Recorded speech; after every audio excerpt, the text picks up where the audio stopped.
droite. Faites-les avec joie pour écouter cet enseignement et qui va beaucoup t'aider.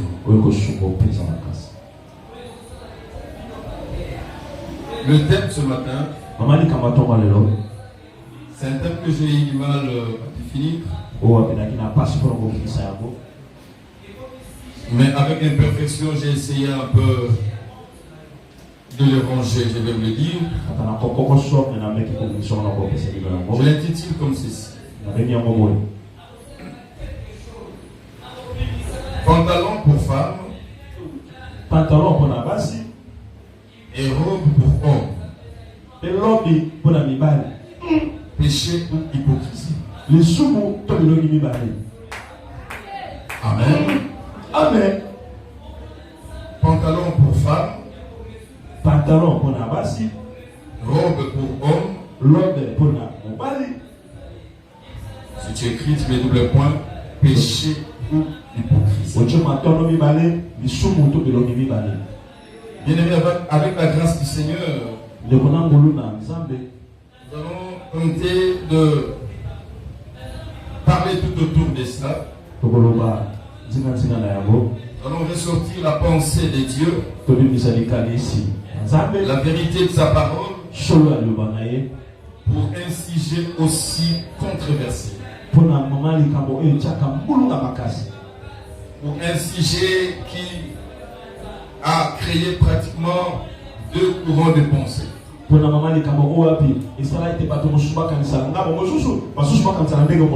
Les uns comme les autres s'appuient sur la parole du Seigneur. Et cet avant-midi, nous allons essayer de décortiquer la parole du Seigneur avec sa grâce et de sortir la vérité de sa parole qui va nous aider. Et bien aimé, c'est un message que pratiquement je viens de préparer avant de venir. Et je pensais parler sur autre chose. Depuis hier, le Seigneur m'a compliqué jusqu'au matin pour qu'il m'ordonne à parler de ça. Vous savez que nous venons d'un témoignage pendant 8 jours ici. Il y a une vérité qu'on nous a dit. Des vérités que notre sœur a entendues de la part du Seigneur. Et chaque fois nous avons l'obligation d'asseoir toutes ces vérités à la parole du Seigneur. Et comme je suis en train de lancer ce témoignage dans notre chaîne YouTube, je reçois pas mal de questions. Les gens m'appellent de partout. Ils ont besoin des éclaircissements, posent des questions fondamentales. Et nous tentons de les expliquer selon que l'Esprit nous donne la portion de la connaissance. Et j'aimerais déjà fixer pour vous qui m'écoutez, et pour ceux qui vont m'écouter en ligne, j'aimerais déjà que vous puissiez savoir que je n'ai pas le monopole de la connaissance.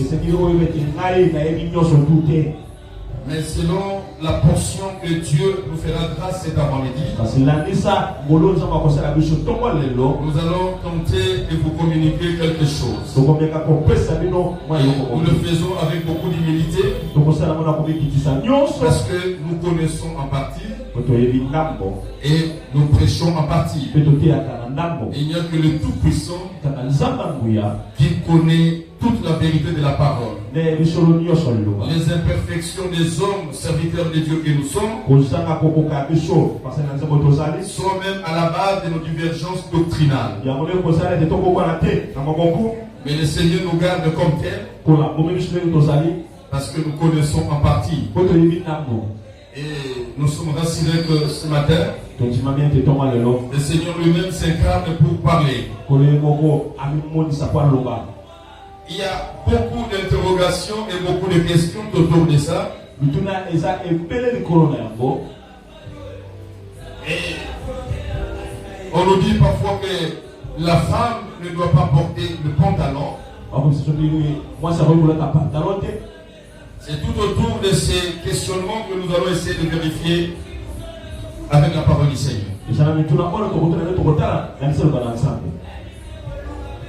Et je suis allé trop loin pour dire qu'il y a des hommes qui portent des robes aussi. Parce que nous regardons seulement des femmes qui sont en pantalon. Mais il y a aussi des hommes qui sont en robe. Vous savez, même moi-même, je le mets en robe à certains rites. On s'est appelé à prendre, à mettre mon toge, c'est une robe.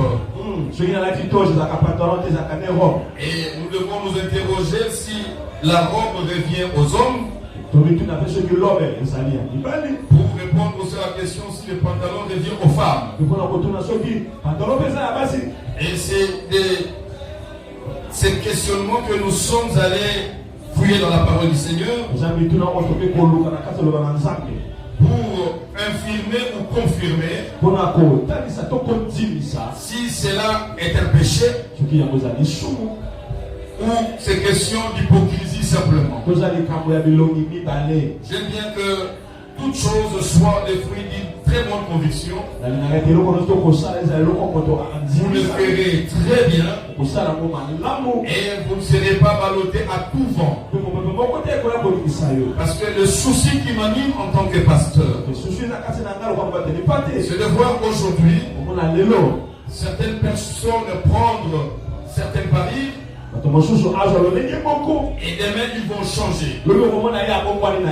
Au fur et à mesure qu'il est en train de comprendre ou mal comprendre, il peut mettre le pantalon aujourd'hui, il va rejeter les pantalons demain, il va les reprendre après-demain, il va mettre le mouchoir de tête aujourd'hui, demain il va rejeter, il va les reprendre après-demain, il va mettre le bijou, demain il va rejeter, et après-demain il va se soucier de ses bijoux. Il y a tout un tas de questionnements qui méritent bien de réflexion, et en tant que pasteur, nous avons les devoirs moraux de pouvoir fixer le peuple de Dieu et d'asseoir la doctrine sainte. Alléluia. Amen. Nous allons parcourir plusieurs textes qui vont nous amener à réfléchir ensemble. Le premier texte, c'est Exode chapitre 28. J'aimerais que nous puissions lire ensemble. Vous pouvez garder votre position assise comme j'ai déjà commencé à prêcher. Et j'aimerais que tout le monde ait sa Bible. Nous allons faire la lecture lentement. C'est avant-midi, je ne prêche pas, mais j'enseigne. Exode chapitre 28. Nous prenons du 1er au 5e verset. Il dit ceci.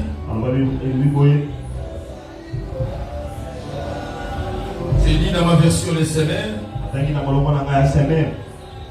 Tu feras venir auprès de toi ton frère Aaron et ses fils,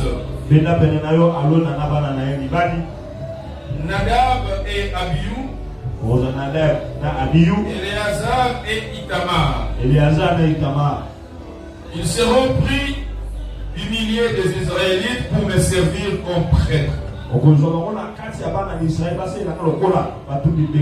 Tu confectionneras pour ton frère Aaron le vêtement sacré, un signe de gloire et de dignité. Tu donneras des instructions à tous les artisans habiles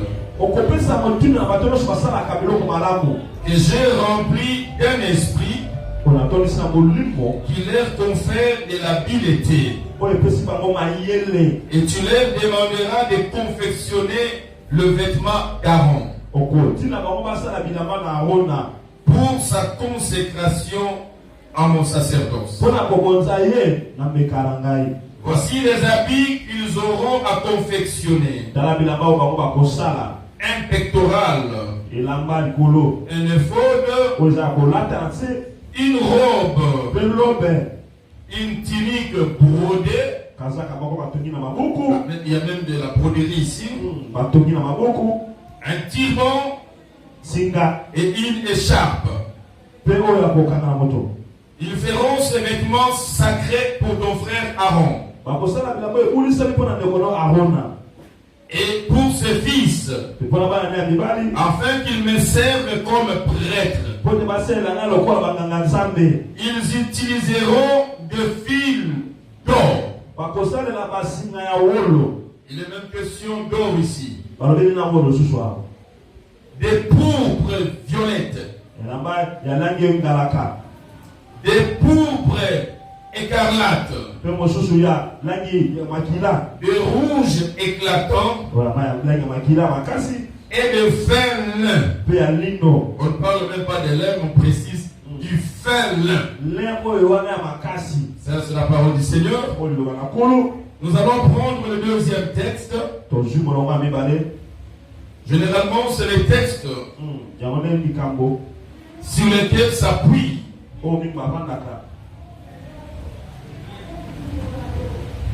les courants de pensée qui pensent que la femme ne doit pas porter des pantalons. Il s'appuie sur ce verset de Deutéronome 22. Au chapitre 22, au verset 5. Chapitre 22, verset 5. Nous lisons ce verset. Il dit ceci. Une femme ne portera pas des habits d'homme, ni un homme de vêtements féminins. Car l'Éternel a en abomination ceux qui agissent ainsi. Nous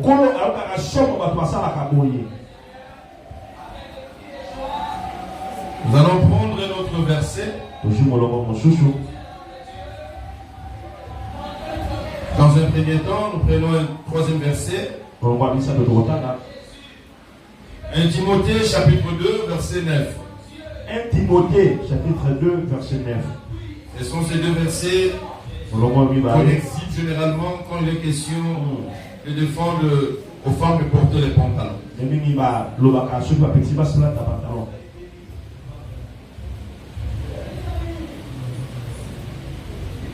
1 Timothée chapitre 2 verset 9. 1 Timothée chapitre 2 verset 9. Il dit ceci. Je veux que les femmes agissent de même, en s'habillant décemment, avec discrétion et simplicité, qu'elles ne se parent pas d'une coiffure recherchée, d'une coiffure recherchée, d'or, de perles ou de toilettes somptueuses. Nous disons Amen à la parole du Seigneur. Bien aimé, ça c'est la parole du Seigneur. Que nous acceptons, que nous ne remettons pas en cause. Je ne suis pas venu défendre le pantalon. Suivez-moi bien, vous comprendrez à la fin. Mais je suis venu apporter la lumière par rapport à ce sujet.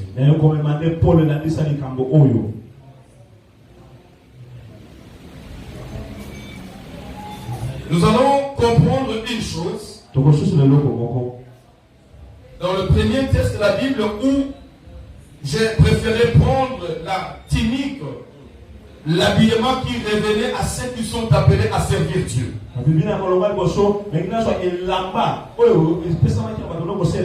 Là, c'est Dieu qui donne les instructions.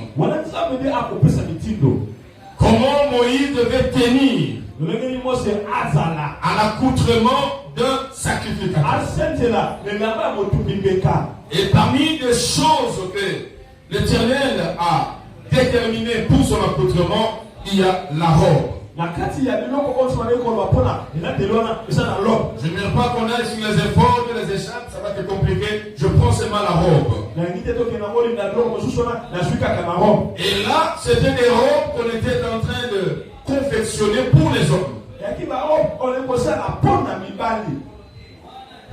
Tu me dis amen, tu es ici? Est-ce que tu vas essayer de voir si tu me suis? C'était des robes qui étaient confectionnées pour les hommes.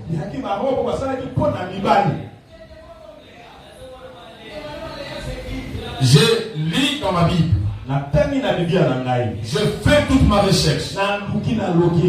Seulement, je n'ai pas trouvé un endroit où la Bible parle des pantalons.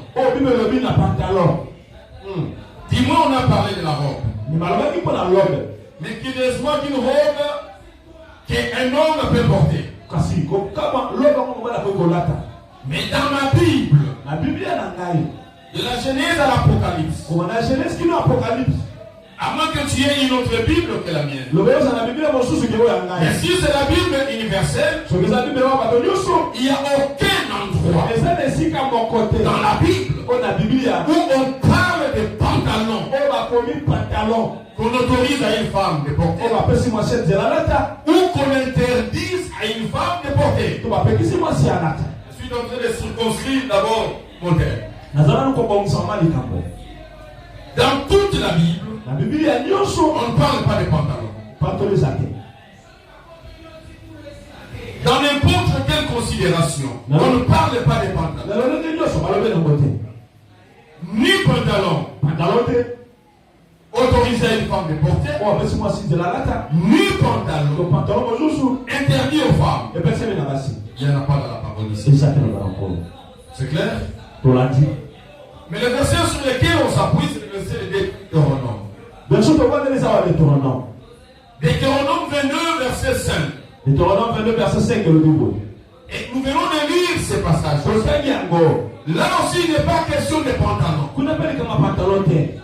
Mais il est question des habits qui reviennent aux hommes que les femmes ne doivent pas porter. Et des habits qui reviennent aux femmes que les hommes ne doivent pas porter. Ça, c'est la loi de Dieu. Un homme ne peut pas porter des habits qui reviennent à une femme.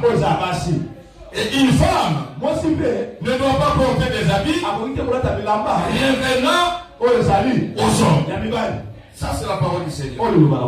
Sans rentrer dans les éléments distinctifs. La parole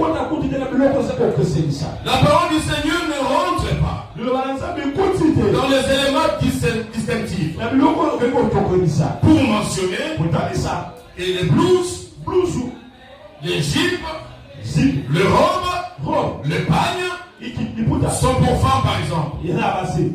Le chemise, le costume, que c'est Jacob, sont pour les hommes. Il n'y en a pas dans la parole du Seigneur. Il n'y en a pas. Et quand nous rentrons dans l'esprit du Créateur, là où les habits ont commencé, c'est après la chute de l'homme. Quand l'homme a péché, il s'est vu qu'il était mis. Et le premier couturier, c'était l'homme. Il a cousu, la Bible parle de là, il a cousu les habits sur base de feuilles de figuier. Il a pris les feuilles de figuier, il s'est fait des habits pour couvrir sa nudité. Et quand tu es arrivé, il trouve l'homme dans les mêmes circonstances. Dieu aussi, il s'est fait couturier de l'homme. Dieu a couvert l'homme des habits que Dieu a fabriqués sur base de la peau des animaux. Je retiens seulement que Dieu a amené la qualité à l'homme que ce que l'homme lui-même avait fait. L'homme s'est trouvé des feuillages qu'on pouvait trouver facilement. Mais Dieu trouvait même la valeur de l'homme. Et Dieu a tué des animaux. Il a pris de leur peau. C'est quelque chose de valeur. Et Dieu a fait des habits que l'homme a porté. Quel type d'habits? Des types de pantalons, des types de jupes, de robes, de pagnes. Que sais-je encore? La Bible n'a pas parlé de ça. Est-ce que tu me suis très bien? D'être bien enseigné pour bien prendre des décisions. Si tu as pris de bonnes décisions, je suis venu t'appuyer dans ces décisions. À la lumière de la parole de Dieu. C'est ça l'historique, même spirituel des habits. Et quand vous lisez dans Deutéronome 22, où on a parlé des habits pour hommes et pour femmes, et là, Dieu était en train de donner la loi sur les travestissements. Dieu ne voulait pas que l'homme puisse travestir. Cela veut dire, travestir veut dire déguiser. En faisant prendre les habits de notre sexe ou d'une autre condition. C'était ça la loi. Il ne fallait pas que les hommes deviennent par complexe ou par une autre raison s'effacent des femmes. Et il ne fallait pas que des femmes s'effacent des hommes en prenant les habits des hommes ou des femmes ou des hommes en prenant les habits des femmes. C'est une loi et Dieu a interdit travestir quand il est question de la Bible. Mais travestir n'était pas un problème lié au pantalon. Nous devons amener le problème de la tenue vestimentaire, c'est une situation réelle et tellement vaste. Nous ne pouvons pas le limiter simplement au pantalon. C'est ainsi que je te ramène dans la parole du Seigneur pour qu'ils comprennent d'abord le vrai motif. Deutéronome 22, verset 5 nous parle de cette loi sur les travestissements, les déguisements. Dieu interdit les déguisements. L'homme ne peut pas se déguiser en femme. La femme ne peut pas se déguiser en homme. Cela veut dire ce qui revient à l'homme, la femme n'est pas appelée à les mettre. Ce qui revient à la femme, l'homme n'est pas appelé à les mettre. C'est ça le principe de la parole du Seigneur. Mais maintenant, la tenue vestimentaire, c'est une question de culture. C'est une question de culture. Ce que nous pouvons considérer comme les habits de femmes, est-ce que le sont aussi dans notre civilisation? C'est ainsi que quand nous rentrons dans la civilisation ancienne de la Bible, il est démontré que les hommes portaient des tuniques. Les tuniques étaient en forme de rond. C'est ainsi que même quand Dieu parle de confectionner pour Aaron L'habit sacerdotal, il parle d'une robe. C'était lié à leur civilisation, à leur culture. La robe était un habit pour les hommes. Il pouvait être aussi un habit pour les femmes. Et ça ne choquait personne. Un problème lié à la culture. Un problème lié à la civilisation. Dieu n'a pas dit à Adam que l'habit qu'il a mis avec le veil était indécent. Non. Et ce que Dieu lui-même a confectionné pour lui, la forme n'est pas donnée. Dans ma culture aujourd'hui, je suis habillé comme un homme doit s'habiller. Mais est-ce que tu peux me comparer à Jésus? Est-ce que Jésus s'habillait comme ça? Est-ce que la veste existait du temps de Jésus? Non. Entre Jésus et moi, qui était bien habillé, qui est mal habillé? Personne. La tenue vestimentaire est liée à la culture. Du temps de Jésus, il mettait des tuniques. Mais à notre époque, dans notre culture, pour les hommes, ce n'est plus la tunique. Ce n'est plus la tunique. On pouvait mettre des robes hier. Dans l'époque de Jésus, ça ne choquait personne. Mais aujourd'hui, si tous nous mettons en robe, ça va choquer. Si je prends la robe de ma femme, je viens avec cette robe ici prêchée, c'est un scandale.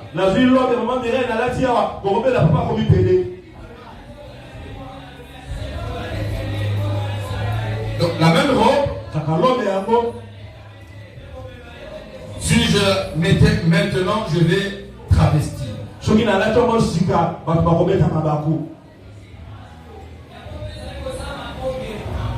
Mais comme les hommes et les femmes mettaient des robes à ce temps,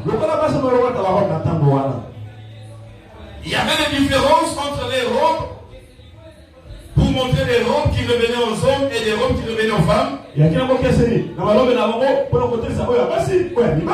nous amène à certains habits qui peuvent être mixtes aussi. Et avoir certaines différences au niveau des coupes. Je suis sur le principe de la couture et la tenue vestimentaire. Alors la question est posée à celui qui porte le pantalon. Qu'est-ce une femme? Est-il sincère ou hypocrite? Vous allez répondre vous-même à ces questions à la fin de mon message.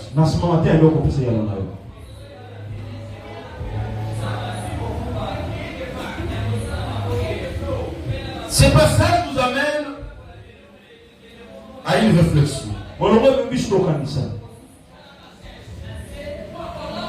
Quand est-ce que un homme est en porte-à-faux vis-à-vis de Dieu?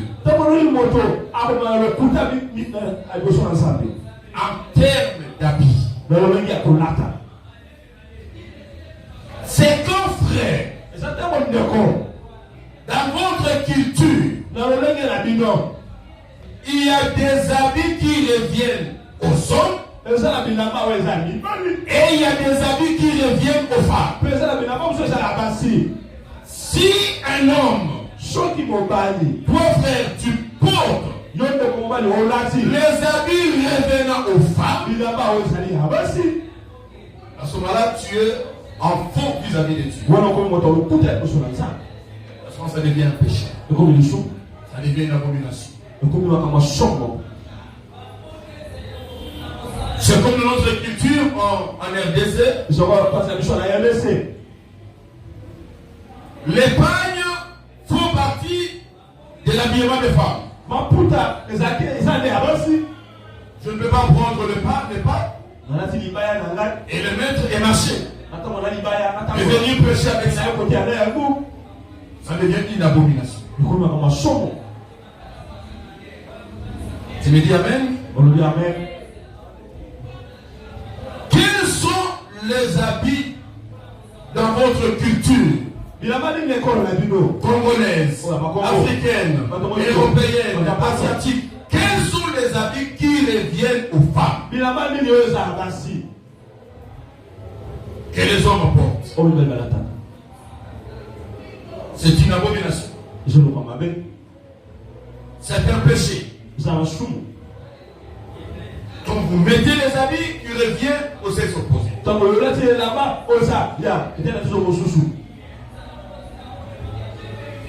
Je vais rentrer un peu en arrière. Nous portons, dans notre culture, nous portons des chemises, des vestes, des pantalons. Mais ici même en République démocratique du Congo, dans certains milliers reculés, au fond de la forêt équatoriale,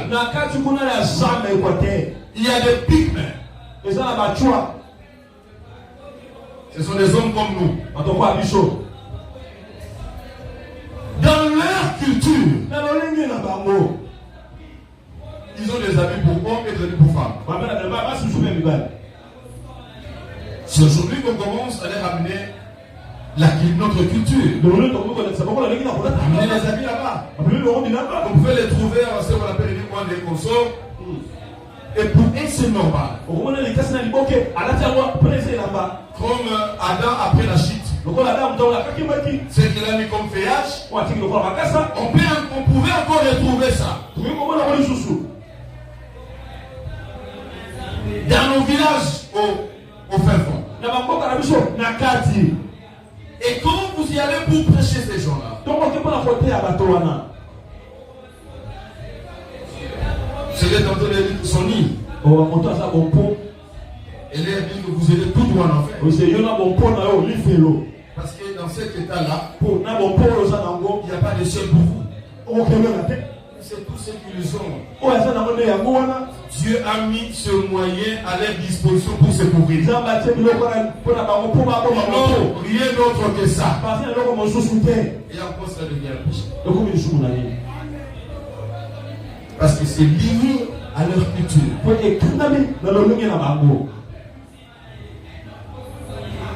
C'est ça, le problème de la culture. Mais quand nous parlons de la culture est spatio-temporelle. C'est ainsi que Jésus aujourd'hui, si Jésus était dans notre époque, il ne sera pas en robe. Jésus allait mettre les pantalons, la chemise comme moi. Pourquoi? Parce que la culture varie et le son. Quelqu'un me dit amen. Juste le problème, ce n'est pas les pantalons pour femmes, qui sont les pantalons pour hommes. Mais nous sommes déjà en train de tenter de répondre à la question. Frères et sœurs, si dans votre culture, les pantalons, c'est un habillement de hommes, alors les femmes qui mettent le pantalon, ils sont en porte-à-faux devant Dieu. Ils pêchent. Mais si dans leur culture, les pantalons, je parle encore des pantalons. Je ne parle pas encore des pantalons moulants ou commandants, je parle des pantalons simplement. Si dans votre culture, les pantalons est reconnu comme étant un habit de femme, il n'y a pas de péché jusqu'à. Mais je ne parle pas des pantalons qui sont devenus l'émancipation parce que les femmes en ont réclamé. Non. Je suis très clair. Je ne parle pas ici de l'émancipation ou de la parité. L'émancipation, la parité, ce ne sont pas des vocables spirituels. Ça n'existe pas dans la parole de Dieu. Entre un homme et une femme, il n'y a jamais eu de parité et il n'y en aura jamais. La parité, cela veut dire l'homme devient une femme et la femme devient un homme. Et là, c'est le diable qui est caché derrière. C'est ainsi qu'aujourd'hui, il y a des hommes qui se font des femmes et ça s'appelle aussi parité. Et il y a des femmes qui se font des hommes, ça s'appelle parité. Je ne parle pas de ça. Ça, c'est une abomination. Et toi seul, tu mets les pantalons aujourd'hui. Est-ce que tu le mets parce que c'est votre culture naturelle ou c'est une culture dérivée? Au commencement, ce n'était pas comme ça. Mais c'est vers les années 70, 80, je ne sais pas, où il y a eu la révolution des femmes. Les femmes voudraient à tout prix s'exprimer. Elles voudraient sortir de ce qu'ils appellent entre guillemets l'esclavage pour devenir libres, mettre des pantalons comme des hommes. Je ne parle pas.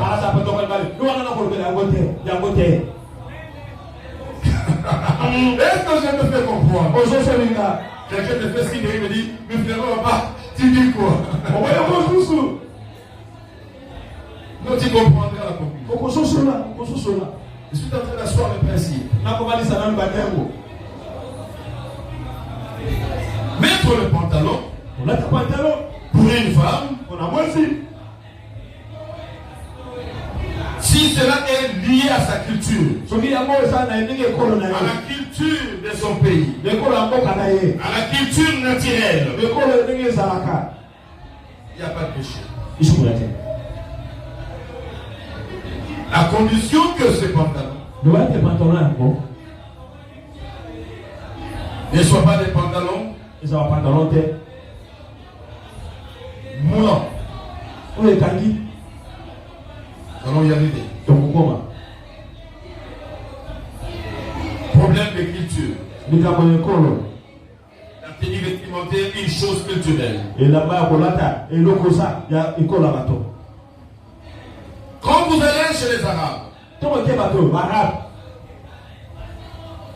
ils sont habitués à mettre des robes. Du boubou, ce sont des robes. Est-ce qu'on va leur dire que les robes qu'ils portent sont des habits de femmes? Non. Les hommes qui portent des robes, comme des Arabes, pêchent-ils? Non, c'est lié à leur culture. La robe fait partie de leur tenue vestimentaire. De haute classe même. Vous verrez un président il n'a pas honte d'avoir sa robe dans une réunion avec notre chef d'État. Pendant que vous mettez des cravates, vous tirez vos vestes, lui leur robe, c'est une tenue de vie. C'est une tenue qui est liée à sa culture. Et à ce moment-là, il n'y a pas de péché.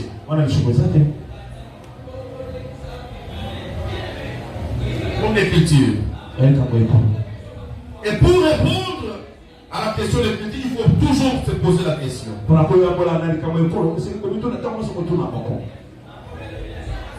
Quels sont les habits qui reviennent aux hommes dans notre culture? Quels sont les habits qui reviennent aux femmes dans notre culture? Mais si femmes, dans une culture où les pantalons sont autorisés, les pantalons sont reconnus pour les femmes, mais cette femme porte le pantalon dans l'esprit de devenir homme, dans l'esprit de se faire homme, Parce qu'elle n'accepte pas sa position de femme. Même quand ta culture autorise, tu es en porte-en-faux vis-à-vis de Dieu. Ça devient un péché. Parce que dans votre esprit, vous le portez comme un homme pendant que vous êtes une femme.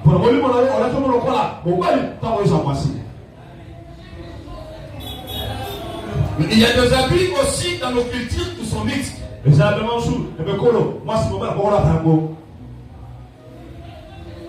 des t-shirts, polo,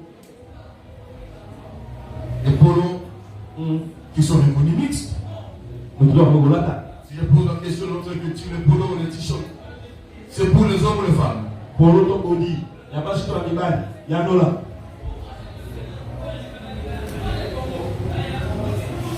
Vous verrez dans notre culture,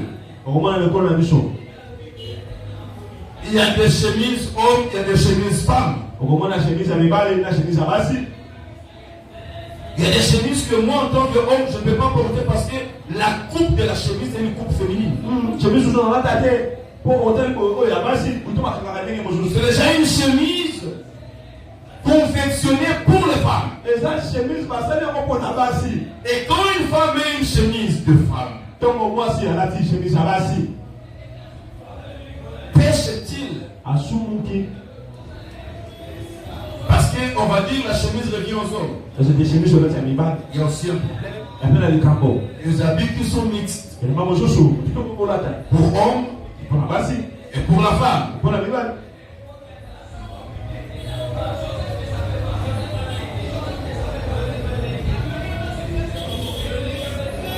Nous allons continuer à lire.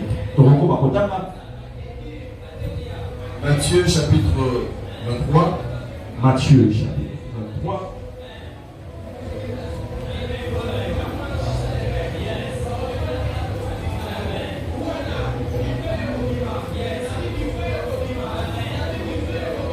Matthieu 23. Matthieu 23.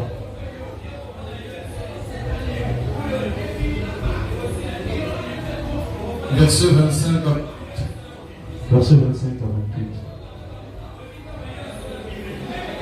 Malheur à vous, spécialistes de la loi et pharisiens hypocrites. Vous nettoyez soigneusement l'extérieur de vos coupes et de vos assiettes, mais vous les remplissez du produit de vos vols et de ceux de vos désirs. Vos désirs incontrôlés convoitent. Pharisiens aveugles, commence donc par purifier l'intérieur de la coupe et de l'assiette. Alors l'extérieur lui-même sera pur. Malheur à vous, spécialistes de la loi et pharisiens hypocrites. Vous êtes comme ces tombeaux crépus de blanc qui sont beaux au dehors, mais à l'intérieur, il n'y a que ossements de cadavres et pourriture. Vous de même, à l'extérieur, vous avez l'air de giste aux yeux des hommes. Mais à l'intérieur, il n'y a qu'hypocrisie et désobéissance à Dieu.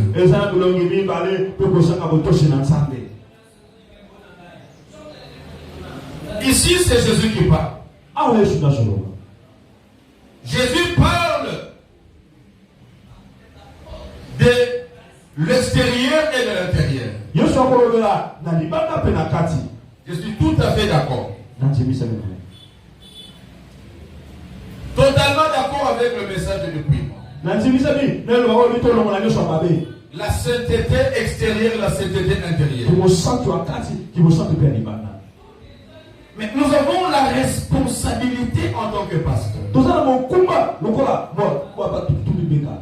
de lire entre les lignes. Qu'à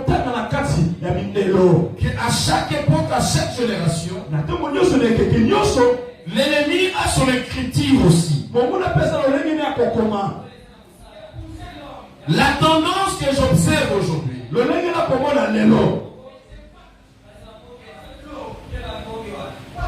les hommes, les femmes s'en tiennent à la sainteté de l'extérieur. Et quand il voit quelqu'un se dépouille de tout ce qui le rend faux vis-à-vis de Dieu, ça crée en lui un sentiment qu'il ne vient pas de Dieu. C'est là où le diable profite. Ça crée quel sentiment? D'un camp de sanctifiés et qui commence à regarder les autres avec dédain. À toi tu as encore ça. À toi tu as encore le pantalon. Ne m'approche pas, toi tu mets encore ça. Les gens se sentent saints par l'extérieur. Et ils apprécient selon le somme au travers des yeux. Amen. Ils sont en train de regarder les autres comme étant impurs. Parce que lui n'a pas mis le foulard de tête comme lui. Lui il porte encore des bijoux, lui il a déjà laissé. Lui il a des pantalons, lui il a déjà laissé les pantalons. C'est ça, c'est ce que j'appelle les critiques de l'ennemi. C'est une récupération du diable. Et vous verrez que ceux qui se dépouillent, ils forment un camp et ils se font amis des hommes et des femmes qui s'appellent dépouillés, sanctifiés. Je vous dis du moins de l'extérieur.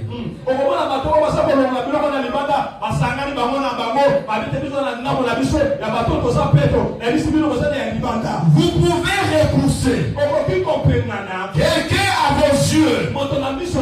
Il paraît impur, mais dans l'intérieur est tellement pur que plus que vous. C'est la même le danger. Et l'ennemi récupère la situation pour créer une sorte de division qui ne dit pas son nom. Les cas de sanctifiés de l'extérieur et de l'intérieur qui regardent vos intérieurs. Vous les sanctifiés de l'extérieur, qui vous regarde à l'intérieur. Parmi vous, n'y a-t-il pas de menteurs? Parmi vous, n'y a-t-il pas encore des gens qui critiquent? Parmi vous, il n'y a rien d'impur. S'il y a encore quelque chose, ne repoussez pas les hommes et les femmes que vous regardez impurs. Parce que Dieu a encore un plan avec vous. Amen. C'est ça la récupération du diable. Ici Jésus parle. Il dit ne soyez pas comme des pharisiens, des hypocrites. Ils embellissent, ils nettoient l'extérieur de leur gobelet, de leur assiette, mais à l'intérieur. Et à l'intérieur, j'aime quand je lis et c'est Jésus qui parle. Parce que quand Jésus parle, il y a la perfection. Et ici c'est Jésus qui parle. Et Jésus leur dit, ne commencez pas par l'extérieur. Et en tant que pasteur, je suis en train de dire que nous sommes d'accord avec la sainteté de l'extérieur et de l'intérieur. Mais j'aimerais vous recadrer que toute bonne sainteté commence d'abord à l'intérieur. C'est l'intérieur qui produit l'extérieur. C'est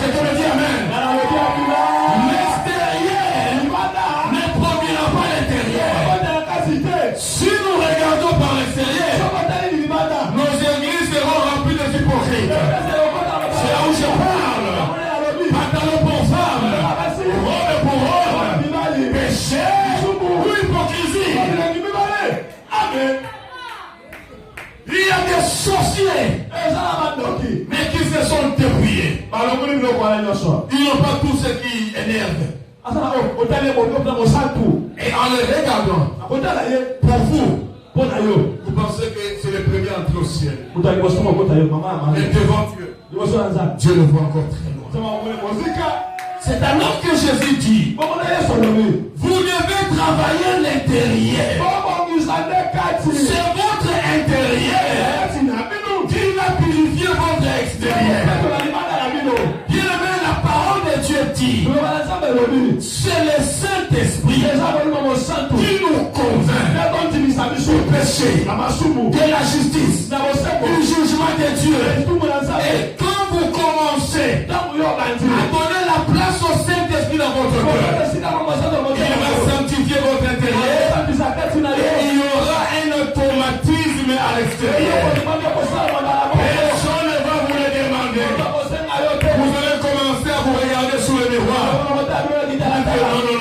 Non, ça c'est pas moi. Le maquillage là, ce n'est plus moi. J'enlève ça, je reste moi. Là c'est la sainteté qui vient de l'intérieur et qui produit l'extérieur. Amen. Est-ce que je parle à quelqu'un de cette famille?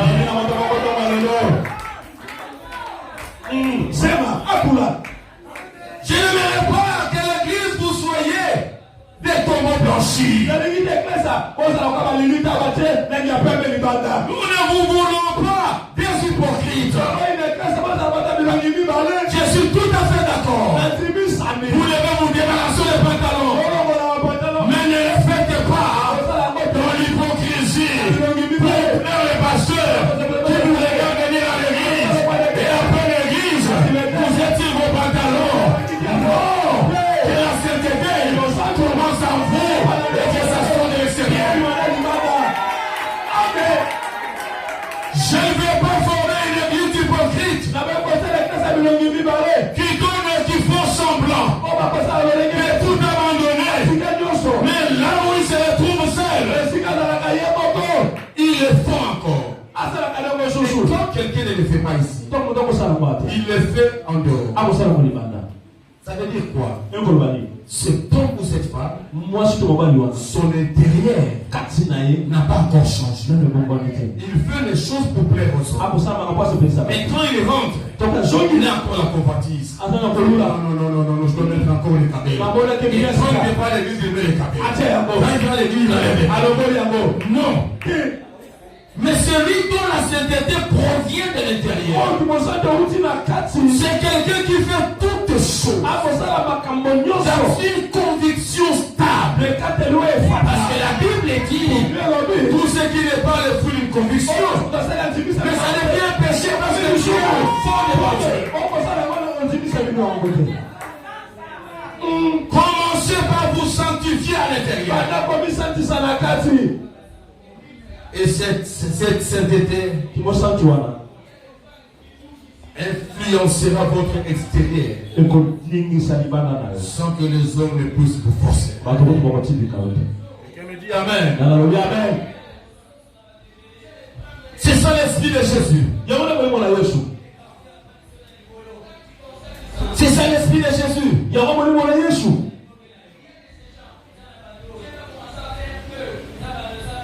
Timothée de 9 on a dit, on ne parle pas des pantalons. Non. Mais 1 Timothée, Paul dit quoi? Il dit que les femmes s'habillent, ils ont 3 conditions. De manière décente, avec pudeur et modestie. Dans votre accoutrement, des hommes et des femmes, 3 choses qu'il faut mettre en évidence. Ton habillement doit avoir la décence. Doit avoir la pudeur. Et doit avoir la modestie. Et ces trois conditions, ce sont des conditions qui sont produites par quelqu'un qui est converti intérieurement. On ne lui demande pas ça.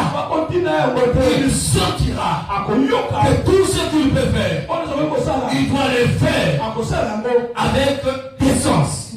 Quand on parle de l'accoutrement, de l'habillement de son, on fait allusion au mot messe. C'est un sens de morale. Et tu te mets dans les habitudes naturelles. Est-ce qu'on va te forcer? Je vais conclure, nous allons voir les pantalons. Parce que la robe n'est plus d'actualité aujourd'hui. Je vais prendre le pantalon et je les mettrai en face de ces trois conditions que Paul. Et à ce moment-là, vous aurez vous-même la réponse. Mais nous devons vous le dire que le pantalon n'est pas mentionné dans la Bible et le pantalon ne constitue pas un péché par lui-même. Pantalon, non, c'est faux et archi faux.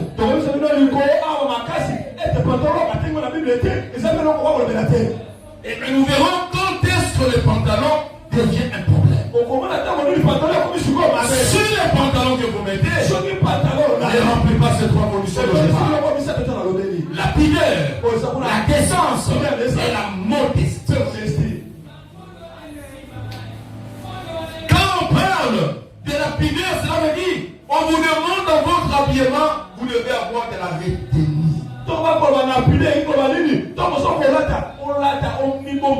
De la retenue. C'est ça la pudeur. On vous demande la modestie. C'est l'humilité, la simplicité.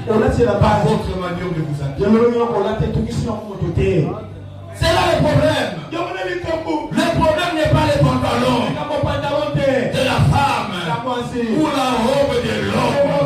Mais le problème, c'est d'arriver à sanctifier l'intérieur. L'intérieur va sanctifier l'extérieur. Dans ton accoutrement, tu mettras en évidence ces trois conditions. La décence, la pudeur, la modestie. Très important. Nous, les pantalons, c'est dans notre culture. Je suis d'accord avec toi qui me suis en ligne. Je récite de questions de la France. Non, mais écoutez, avec le pantalon, tout ce qu'on sort, l'hiver, tout ça, il faut que j'explique. Non, mais c'est pas le pantalon, pour ça que c'est aussi le collant.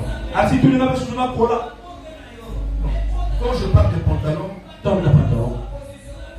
qui n'est même pas mentionné dans la Bible, et les colons n'est pas mentionné, nous devons être confortables avec la parole de Dieu. Aucun verset de la Bible interdit le port de colons. Il n'y en a pas.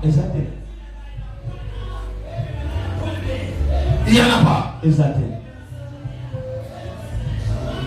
Et aucun verset de la Bible ne te donne droit de porter les slip et les cinglés, les soutiens. C'est dans quel verset?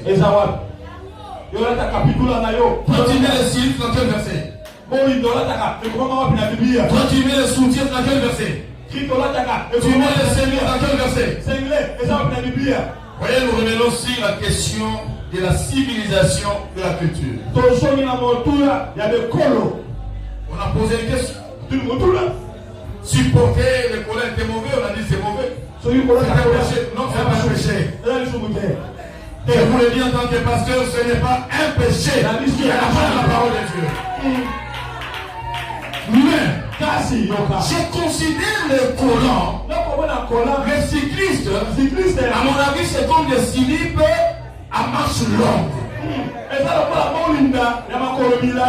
Et si tu ne peux pas mettre les slips et venir à l'église avec ça, tu ne peux pas te promener en collant, tu ne peux pas pas te promener en cycliste, mais tu peux les mettre en dessous de ta robe. Il n'y a pas de péché.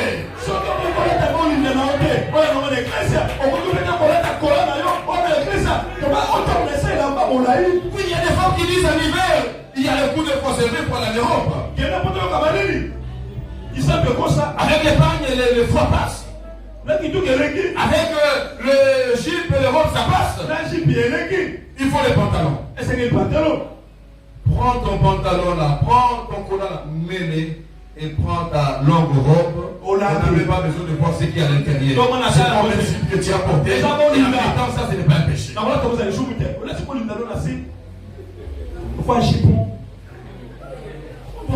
doit pas, vous savez, on ne doit pas. La Bible dit, nous n'avons pas, nous avons les devoirs de ne pas ajouter sur ce qui est écrit. Et nous ne pouvons pas retrancher sur ce qui est écrit. Voilà pourquoi j'ai pris le verset de tout le courant. On peut mettre les pantalons, j'ai pris tous ces passages, je les mets sur la. Tous ces passages vaut leur présent d'or. Nous devons les analyser. Et nous devons de ces passages avoir l'Esprit de Dieu qui accompagne chaque personne. Amen. Le collant tout comme les pantalons, le problème revient à charge. C'est trois conditions. Vous savez, aujourd'hui, on ne sait plus même distinguer les collants et les pantalons. Parce que de loin, tous sont les collants. C'est là même le scandale. C'est là même l'abomination. C'est là même le problème. La sainteté. La sainteté, c'est un problème. Et nous avons besoin d'être secourus par l'Éternel. C'est très important. La Bible dit dans Jean chapitre 14. À partir du verset 23 sur le verset 26. Voilà, verset 23, verset 26. Et puis je vais prendre le verset 30. Non, le verset 30. Il est dit ceci.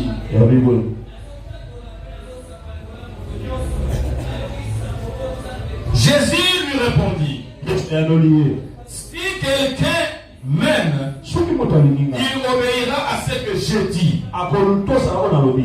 Mon Père aussi l'aimera.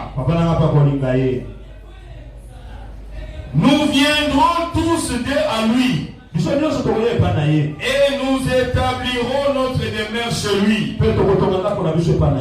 Mais c'est lui qui ne m'aime pas, ne met pas mes paroles en pratique. Oh, cette parole que vous entendez ne vient pas de moi, c'est la parole même du Père qui m'a envoyé. Je vous dis tout cela pendant que je suis encore avec vous. Écoutez le verset 26. Mais les défoncés, le Saint-Esprit, que le Père enverra à mon nom, vous enseignera toutes choses et vous rappellera tout ce que je vous ai dit moi-même. Verset 30. Désormais, je n'aurai plus guère l'occasion de m'entretenir avec vous. Car les dominateurs, dans vos versions, dit le prince de ce monde, le dominateur de ce monde vient. Et je n'ai rien de lui en moi. Qu'est-ce que dit ce que Jésus a dit? Amen. Il a dit, si nous l'aimons, bien aimé, j'ai toujours parlé, vous le savez, je prends la repentance, la sainteté, c'est ça mon message.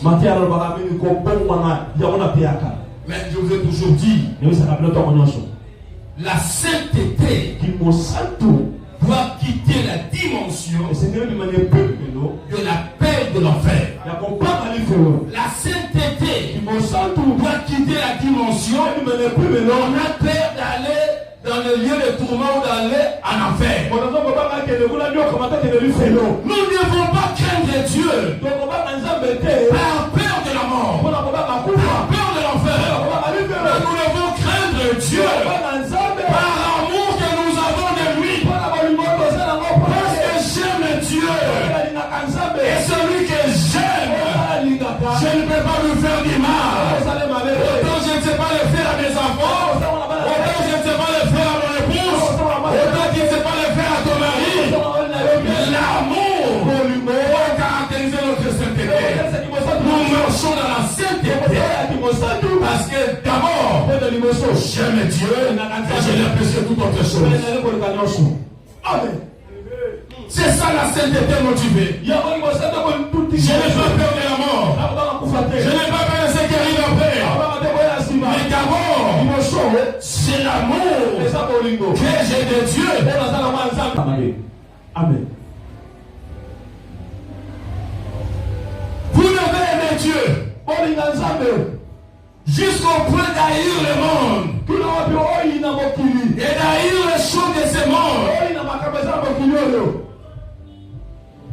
Abandonner les pantalons, des ornements, des mèches et consos, c'est rien.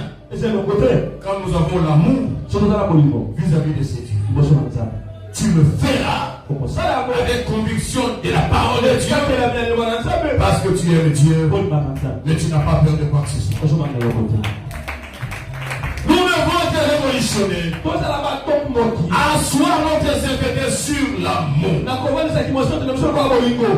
Écoutez, vous savez, on parle de l'enfer, on parle de tout ça, c'est après la chute de l'homme. Vrai ou faux? Avant la chute de l'homme n'était pas concerné par l'enfer parce que je suis. Alors, selon Dieu, quelle devait être la motivation de la sainteté de l'homme vis-à-vis de lui? Parce qu'il n'y avait pas de mort, et il n'y avait pas le feu de l'étang de faire la fête. Ça ne concernait pas l'homme. La seule motivation de la sainteté de l'homme vis-à-vis de son Dieu était couché sur l'amour de l'homme vis-à-vis de Dieu. C'est ainsi que, bien aimé, si nous avons peur de la loi de Dieu ne se résume que par ce mot que j'appelle l'amour. Toutes les lois que Dieu a données qui ont servi de pédagogie ne constituaient que globalement de l'amour de Dieu. Amen. Ce loi se résume dans les 10 commandements. Les 10 commandements ne parlent que de l'amour. Premier, deuxième, troisième, quatrième commandement parle de l'amour de l'homme vis-à-vis de Dieu. Amen. Les autres commandements parlent de l'amour de l'homme vis-à-vis de son prochain. Amour plus amour égale amour, égale la loi, égale le commandement de Dieu, égale Dieu. Bien-aimé, nous allons abandonner le péché au nom de l'amour que nous avons de Dieu. Amen. Mais quand tu voles, c'est parce que tu n'as pas l'amour. On ne peut pas venir te prêcher ici de se voler. Ce qui te motive à voler, c'est parce que tu n'as pas d'amour. Et le jour où tu auras l'amour de ton prochain, le jour où les politiciens congolais auront l'amour de leur pays, ils vont cesser de voler parce qu'ils aiment les compatriotes congolais. Mais parce que ces autorités n'ont pas d'amour, l'amour de la patrie, l'amour des Congolais, quand ils arrivent là, après avoir prêté serment, comme le ministre, le vice-ministre, ils commencent à chercher comment voler. On ne peut pas prêcher aux hommes de ne pas tuer. On ne peut pas prêcher de ne pas faire quoi que ce soit. Ça relève de l'amour. Quand on a l'amour de son prochain, on ne fera pas du mal, mais il n'y aura pas du mal. Et quand on aime Dieu, on ne va pas l'offenser dans notre manière de nous habiller, parce que nous l'aimons. Nous sommes ses ambassadeurs. Nous reflétons notre Dieu sur la terre. Nous allons nous habiller décemment. Amen. Et sur ta culture, te donne le collant comme style d'habillement.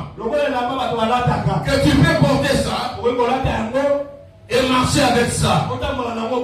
J'aimerais avant de finir dire ceci. En dehors de toutes les considérations culturelles,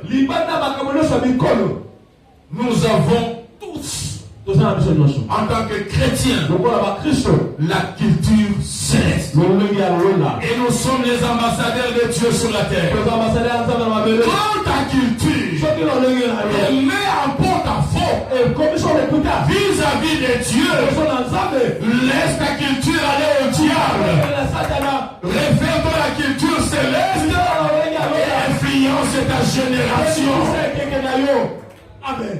On ne doit pas se promener, transpirer comme je le fais. Pour t'amener à comprendre et abandonner les habillements indécents. Par l'amour de ton Dieu, tu le feras.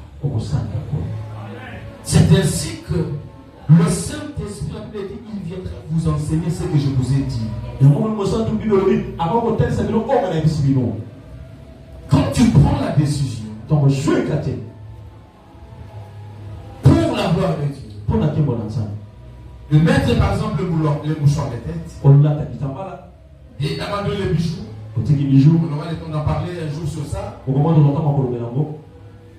Fais-le avec conviction. Parce que le Saint-Esprit qui est en toi, il continue à nous enseigner. Et le Saint-Esprit nous enseigne les règles générales et les règles particulières. Il y a des choses que Dieu dira pour tout le monde. Il y a des choses qu'il faut se demander pour toi. Et tu le feras avec conviction. Même quand on te prêche de n'importe comment pour que tu prennes le compte, tu diras, je suis convaincu par Dieu de ne plus porter ça, tu ne porteras. Vous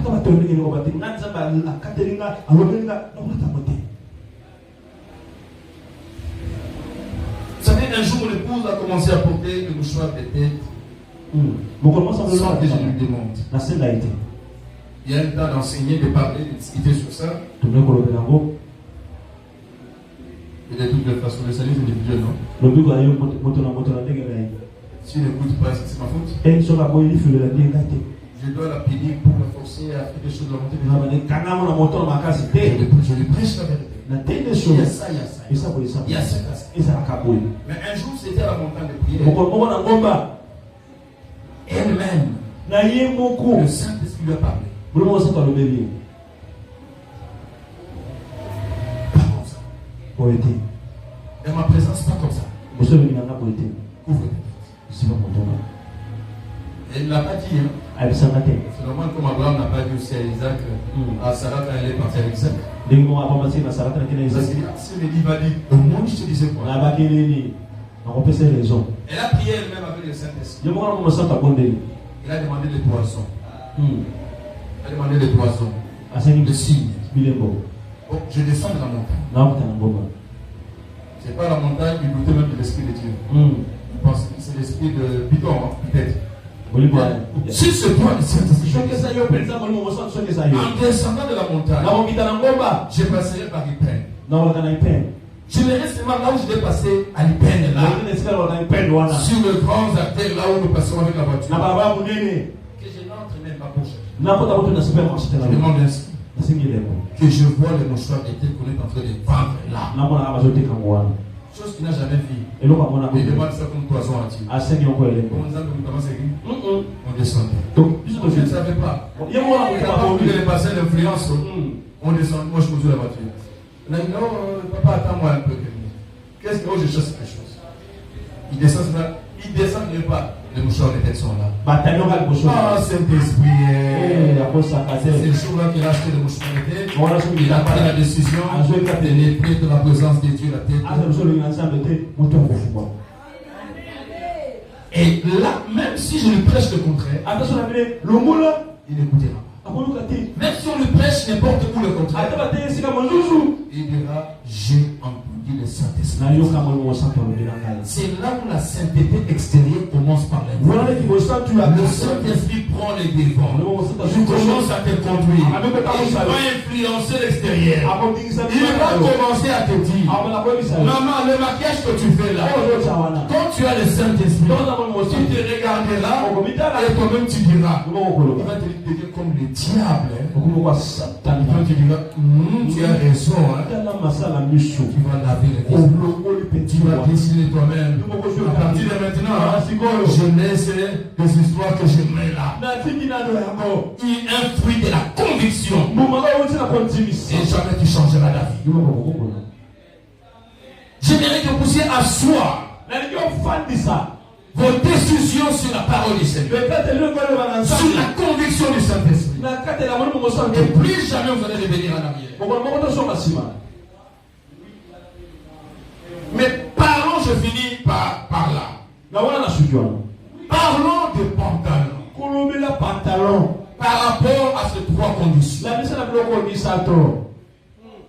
Modestie, pudeur, décence. Est-ce que bien aimé vous qui mettez des pantalons, quelle que soit votre civilisation, votre culture, est-ce que les pantalons que vous mettez, qui par lui-même n'est pas un péché, je souligne ça, mais est-ce que les pantalons remplissent les trois conditions, en mettant les pantalons, qui sent la décence, qui sent la pudeur, qui sent la simplicité. Qui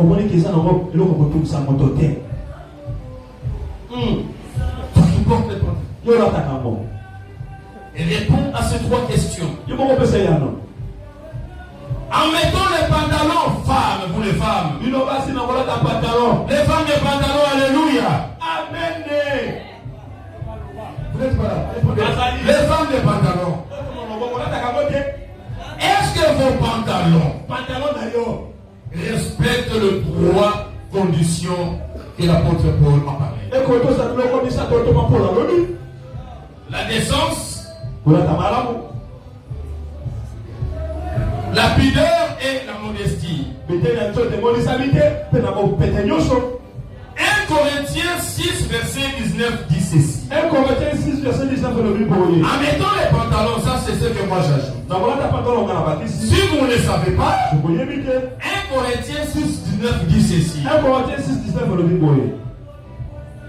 ou bien encore, ignorez-vous que votre corps est le temple du Saint-Esprit qui vous a été donné par Dieu et qui maintenant demeure en vous.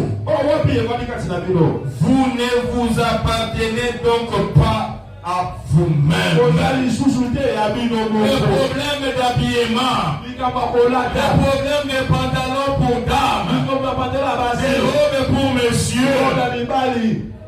Le problème, c'est de savoir.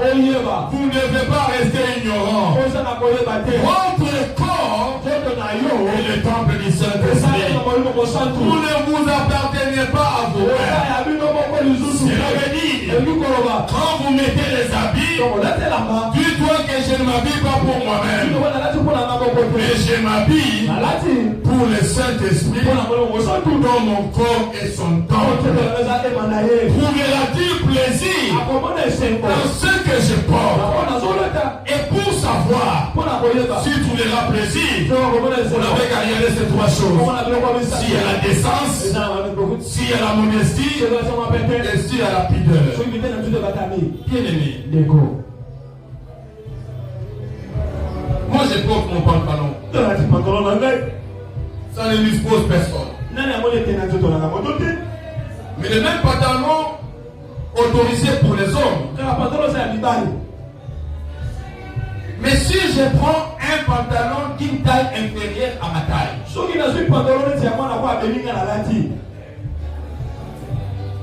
Ce pantalon va se limiter ici. Ça va serrer comme ça et ça fait comme ça. Et ici ça fait comme ça, ça fait comme ça. Et je commence à prêcher maintenant. Vous me regardez. Vous ne regardez plus ici là où je prêche. Tout le monde regarde comme ça. Regarde comme ça. Regarde comme ça. Est-ce qu'il y a la pudeur? Est-ce qu'il y a la décence? Est-ce qu'il y a la modestie? Vous voyez que les pantalons que je suis appelé à porter devient porte-à-faux vis-à-vis de Dieu. C'est par là que je voulais dire aux hommes.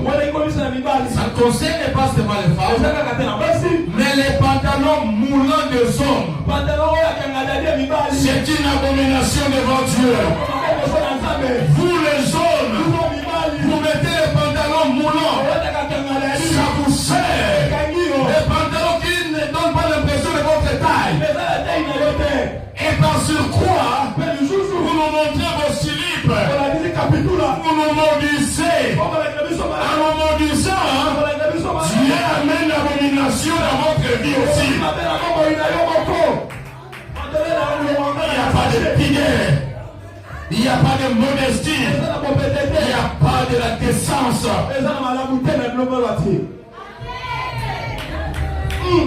La femme, moi aussi, est appelée à s'habiller et à protéger bien son corps. Mais il n'y a rien qui soit mauvais comme le pantalon ou le collant de culotte.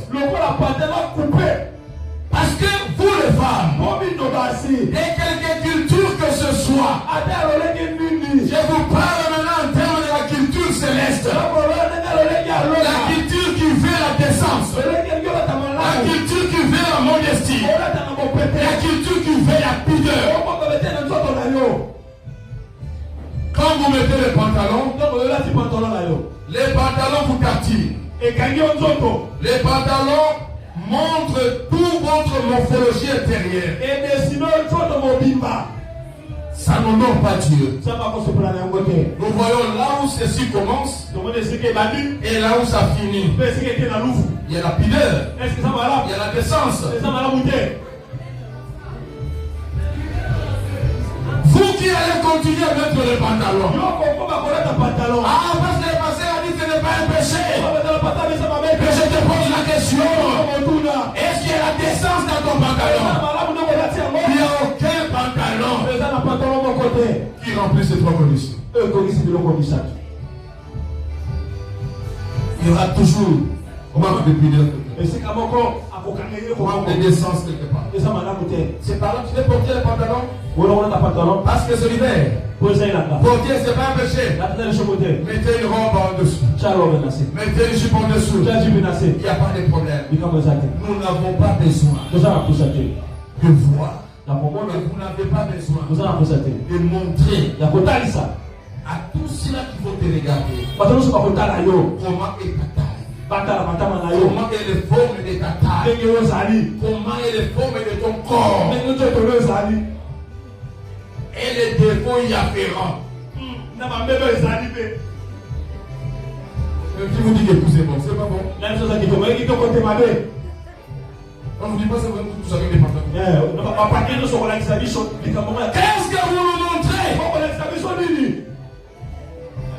C'est par là que les pantalons deviennent mauvais. Les pantalons qui n'est pas un péché, mais les pantalons deviennent mauvais parce qu'ils ne remplissent pas les trois conditions. Et par cela, je vous conseille de vous débarrasser des pantalons, des collants, des kilotes que vous prenez en public.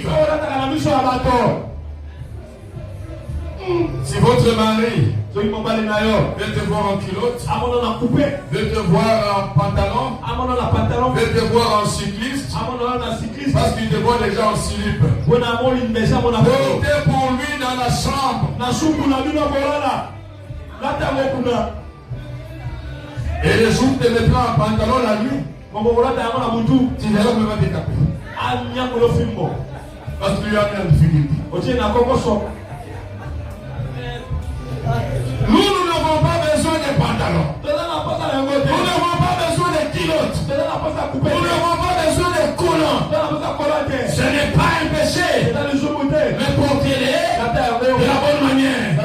Si c'est pour le plaisir de votre mari, mettez à la maison où vous êtes allé. Avant de sortir de chez soi, mettez les choses en tenant compte pas de ton mari, mais en tenant compte du Saint-Esprit dont ton corps est le temple. Quelqu'un me dit Amen. Pantalon pour femme, robe pour homme, péché ou hypocrisie. Et le fait pas seulement quand tu viens à l'église et quand tu rentres, ce n'est plus le cas. Tu portes bien les habits à l'église et en dehors de l'église, on ne te reconnaît pas. Tel que vous portez à l'église correctement, portez de la même manière partout où vous servez. Ne soyez pas en faux. N'ayez pas deux faces vis-à-vis de Dieu. Je finis par là, en soulignant tout ce qui pouvait employer votre esprit pour dire Dieu nous a interdit les travestissements. Mais Dieu n'a jamais interdit le pantalon. Le kilote, j'ai ajouté le collant. Il n'y a aucun verset qui les interdit. Mais Dieu nous demande de porter, d'avoir des habillements décents. La décence tient compte de mœurs. Tient compte de mœurs. Dieu nous parle de la pudeur.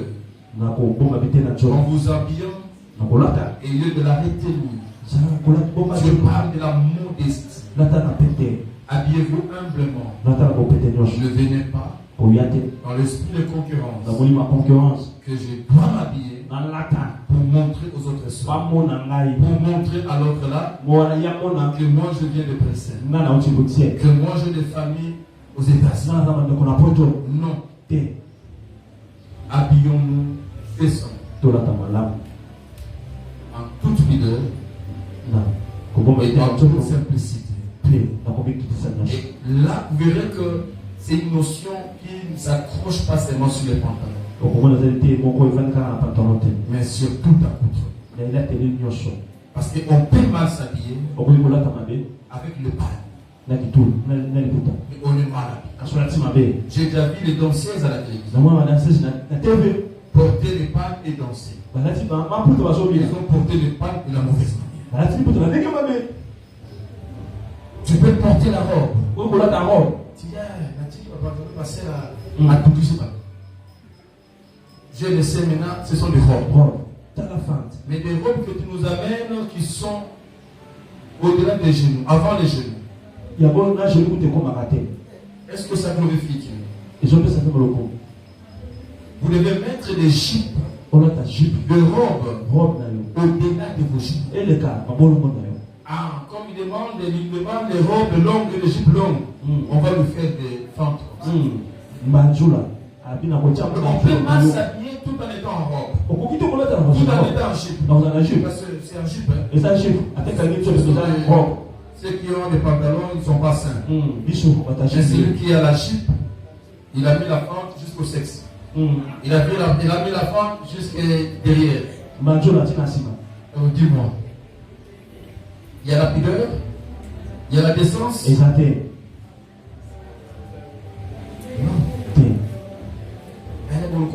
Les patients aussi nous tracassent. Maintenant, on lui amène des robes fermées, mais des robes de tricot. Ça se fait comme ça.